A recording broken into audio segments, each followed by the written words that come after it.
हे बघा की एखादी भूमिका घेतल्यानंतर आपल्या भूमिकेवर संशय घेतला जाणार नाही याचा प्रयत्न प्रत्येकाने करायचा असतो. मला बाकी काय त्याच्यात मला इंटरेस्ट नाही. माझी भूमिका स्पष्ट आहे, आमच्या पक्षाची भूमिका स्पष्ट आहे, आमच्यात कुठल्याही बदल होणार नाही.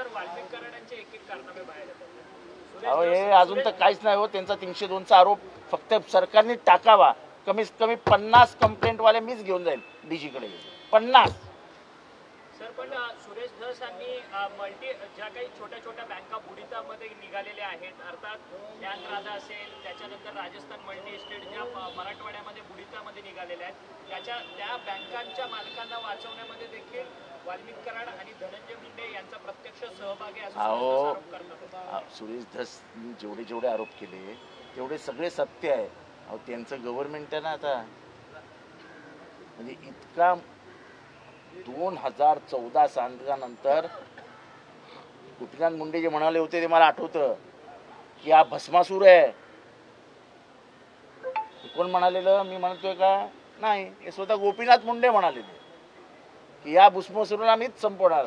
पण दुर्दैवाने तेच बिचारे अपघातात वारले आणि हा 2014 नंतर वाढत गेलेला भस्मासूर आहे. सर ये जो आज 2 दिन की बैठक होने वाली है, एक मिनट, एक तो हिंदी में पूछ रहे हो तो मराठी में पूछो यार. एक बार हो जाने देना यार. म्हणाला की आपल्या भूमिकेवर संशय घेऊ नये असं प्रत्येकाने वागलं पाहिजे. तर सुरेश धस यांची आत्ताची जी भूमिका आहे ती संशय कसं आहे आता तुम्हीच करता ना. तुम्हीच करता ना. ते दादांना भेटले. अशा वेळेस जेव्हा युद्ध सुरू असतं तेव्हा समोरच्या सेनापतीला भेटायचं नसतं.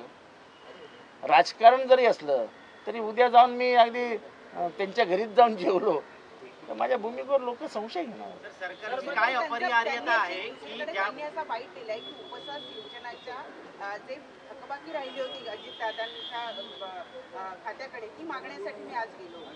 चांगलं. आजचा मुहूर्त चांगला होता वाटतं. आज काहीतरी ग्रहमान पण बदललंय ना. कुठला तरी ग्रह एकत्र आलेत वगैरे असं काहीतरी आहे. बघा तुम्ही तपासून. धनंजय मुंडेचा राजीनामा होत नाहीये, सरकार मागत नाहीये, अशी सरकारची काय अपरिहार्यता आहे तुम्हाला वाटते? कारण ते तुम्ही सरकार चालवणाऱ्या देवेंद्रजी फडणवीसांना विचारा. मी काय सांगू शकतो त्यांची काय अपरिहार्यता आहे. पण ह्याच्यातनं सरकार बदनाम होत आहे.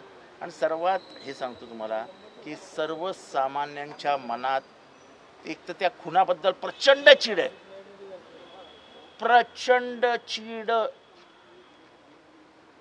आणि इतका घाणेरडा, इतका विकृत, इतका घृणास्पद क्रिया केल्यानंतर त्याला वाचवण्याचा जो काही प्रयत्न केला जातोय, मी अजूनही सांगतो धनंजय मुंडेंनी खून केला असं माझं म्हणणं नाही. पण माझं 100% म्हणणं आहे की वाल्मिक कराडेचा प्लॅनर आहे.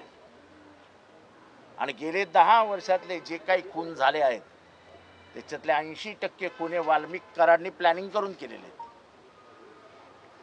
तो विकृत आहे, तो सायकोपॅथ आहे, तो सिरियल किलर आहे. आज ते मी याची बापू अंधळेची हे पाठवली आहे FIR. त्याच्यामध्ये आरोपी येतो.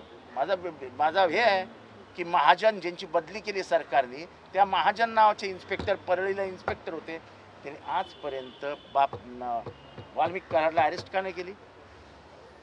काय त्याला मोकळं सोडलं होतं? आणि हेच महाजन हे केजला इन्स्पेक्टर होते जेव्हा हे सगळं लफडं झालं तेव्हा.